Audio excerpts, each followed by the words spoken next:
نو خباب رضی الله تعالی عنہ دا شپږم نمبر مسلمان دی. دغه 15 صحابه کرام مخکې مسلمانان شو، یعنی په اولینو صحابه کرامو کې دی، شپږم نمبر مسلمان دی. او دی غلام او دی د یوې ښځې غلام او د هغې نوم ام انمار. نو چې کله خباب رضی الله تعالی عنہ ایمان راوړو که نه، نو د خپل مالک ام انمار به په ده باندې ډېر زیات ظلمونه کول. روایتو کې راځي وایي دا ام انمار چې ده که نه، دا ام انمار دی به د انګرۍ کار کو. نو دی به چې په اور کې کوم سیخان ګرم کړه که نه، نو چې خباب رضی الله تعالی مسلمان شو، دله به یې په هغې باندې داغونه ورکول، په هغې اوسپنو به یې ده ته داغونه ورکول. یو ځلې کویله داسې سره کړه د سره، هغې ته اور ورته کړه، بیا یې ته دا اور مړ کړو، داسې سکروټې پاتې شوې.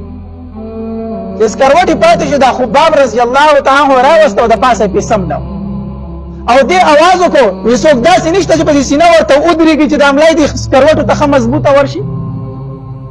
نو یو بدبخته راغی او هغه د خباب رضی الله تعالی عنه په دې سینه ودرېد. لاندې غاړې دا سکروټې پرتې وې د خباب رضی الله تعالی عنه، دا سرمن به یې داسې ویلي کوله او د هغې نه دا وینې داسې بهېدې او دا اوبه ترې بهېدې او د اواز دې ویلي کېدې، هغه سکروټې مړې کولې. دې وجې نه یو ځل عمر رضی الله تعالی عنه داسې ناست و که نه، نو خواله خباب رضی الله تعالی عنه راغی. په دغه وخت کې عمر رضی الله تعالی عنه امیر المؤمنین و. نو خباب رضی الله تعالی عنه یې د لاسه ونیو او په خپل ځای باندې کېنو، په خپله ترې پاڅېد عمر رضی الله تعالی عنه.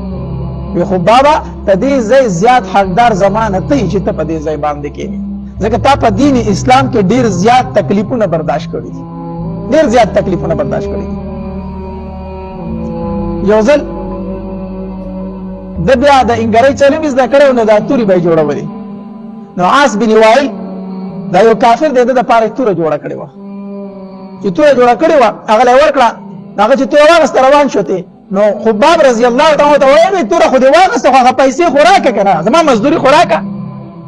د عاص بن وائل ورته وي په یو شرط سره دا پیسې درکومه. په کوم شرط سره؟ وی تا چې په کوم پیغمبر باندې ایمان راوړی دا ووایه چې هغه نه زه انکاري یم، بس دا ووایه چې د هغه نه زه انکاري یم، دغه پیغمبر زه نه منم. خباب رضی الله تعالی ته وفرمایل وی قسم په الله کو ته مې مړ کې او بیا راژوندی شم، نو بیا ترې نه انکار نه کوم. اوس که مې ته مړه کوې نو مړ مې که هم انکار نه کوم، او بیا راژوندی شم او بیا راته وایي چې انکار وکړه، بیا ترې نه کوم، حتی تر دې پورې چې بیا مې مړ کړي. عاص بن وائل ورته وایي ښه د مرګ نه پس بیا هم ژوندي کېدی شته چې ته وایې کوم مړ مې کړه او بیا راژوندی شم، بیا هم ژوند شته دی، دا خو مشرکینو ته خو دوباره ژوند نه منه که نه. نو خباب رضی الله تعالی ته وفرمایل او دوباره ژوند شته دی، بیا به موږ راژوندي کېږو. نو د عاص بن وائل ورته وایي ته غلام غریب سړی زه مالدار یم، نو که د مرګ نه دوباره راژوندی شم وروستو هلته به راسره بیا هم ډېرې پیسې او مال به وي، سړی هلته به یې درکړمه، هلته به ډېر بدبخته موږ داسې لیدلي که نه، څوک ورته وایي لکه ګورې دا پیسې درته نه بخم، په ورځ د آخرت په نه غواړم، دې ورته وایي هر ته یې رانه غواړه. بیا ځان دا خبره به هغه سړی کوي د چا چې په آخرت باندې ایمان نه وي.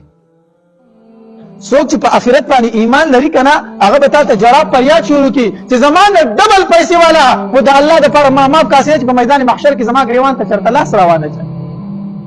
نو دا کوم سړی وایي که نه، وایي په هغې جان کې به ګورو هلته به یې درکړم. دا د عاص بن وائل د کافر خبره ده. عاص بن وائل خباب رضی الله تعالی ته ویل وایي هلته به یې درکړم، هلته به بیا ګورو، ځه هلته به یې درکړم. نن ځان ته مسلمان وایي چې هغه ته هم ته وایي زما حق راکړه، دی ورته په هغې جان کې به ګورو مړه. دغه کافر خبره ته هم دلته کوي، څنګه چې د هغه په آخرت ایمان نه و، معلومېږي داسې اسلام په آخرت ایمان نشته، اسلام ایمان نشته.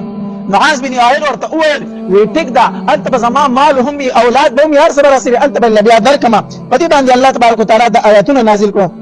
افرأیت الذي كفر بآياتنا وقال لأوتين مالا وولدا اطلع الغيب ام اتخذ عند الرحمن عهدا.